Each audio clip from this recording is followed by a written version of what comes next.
नमस्कार दोस्तों, ये video editorial compilation for mains का पार्ट है। आप प्लेलिस्ट में जाके एडिटोरियल की वीडियोस पेपर वाइज और टॉपिक वाइज देख सकते हो। और अगर आप दिसंबर 2019 के बाद की वीडियोस को देखना चाहते हो तो वीडियो के नीचे मौजूद ज्वाइन बटन की सहायता से आप मेंबरशिप को ज्वाइन कर सकते हो। चलिए डिस्कशन स्टार्ट करते हैं। आप जीएस पेपर 2 के इस टॉपिक से आर्टिकल को रिलेट कर सकते हो। देखो, पिछले काफ़ी दिनों में बहुत सारी ऐसी घटनाएं सामने आई कि health care workers, doctors, nurses या फिर पैरामेडिक्स जब अपना काम कर रहे थे तो लोगों ने उन पर अटैक किया। ये काफ़ी ज़्यादा दुखद था क्योंकि हेल्थ केयर वर्कर्स इस डिफ़िकल्ट सिचुएशन में महामारी पर कंटेन करने की कोशिश कर रहे हैं। और बहुत जगह तो ऐसी हैं जहाँ पर प्रॉपर इक्विपमेंट्स भी नहीं हैं, पीपीई नहीं है, प्रॉपर मास्क नहीं है, और अपनी जान पर खेल के हेल्थ केयर वर्कर्स काम कर रहे हैं। और फिर भी अगर हेल्थ केयर वर्कर्स पर अटैक होता है, उन्हें दुर्व्यवहार का सामना करना पड़ता है, तो ये बहुत ही ज़्यादा दुखद बात है। ऐसी बहुत सारी घटनाएं सामने आई। जैसे चेन्नई में डॉक्टर साइमन जो कोविड-19 से इन्फेक्ट हो गए थे, पेशेंट का इलाज करते वक्त उनकी डेथ हो गई, लेकिन उनको दफनाने नहीं दिया गया।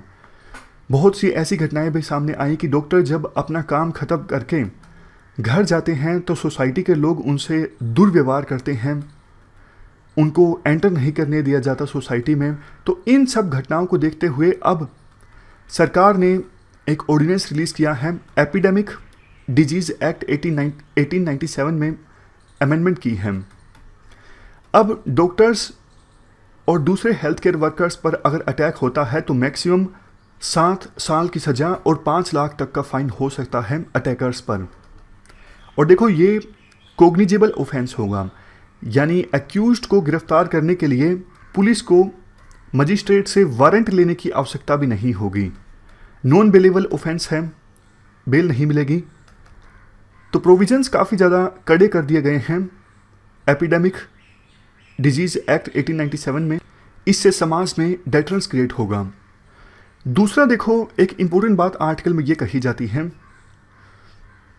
कम जागरूकता के कारण हमारे समाज में एक स्टिग्मा अटैच हो गया है कोविड-19 के साथ। जैसे ही पता लगता है कि इस घर में किसी पेशेंट को कोविड-19 है तो बहुत ज़्यादा हरासमेंट होती है उस परिवार की। तो इस स्टिग्मा के अटैच होने की वजह से लोग अब सामने नहीं आ रहे हैं, बता नहीं रहे हैं कि हाँ, हमें ये कोविड-19 हो गया है। देखो, हमने पहले भी डिस्कस किया था कि शुरुआत में इस प्रकार का स्टिग्मा HIV के साथ भी अटैच था।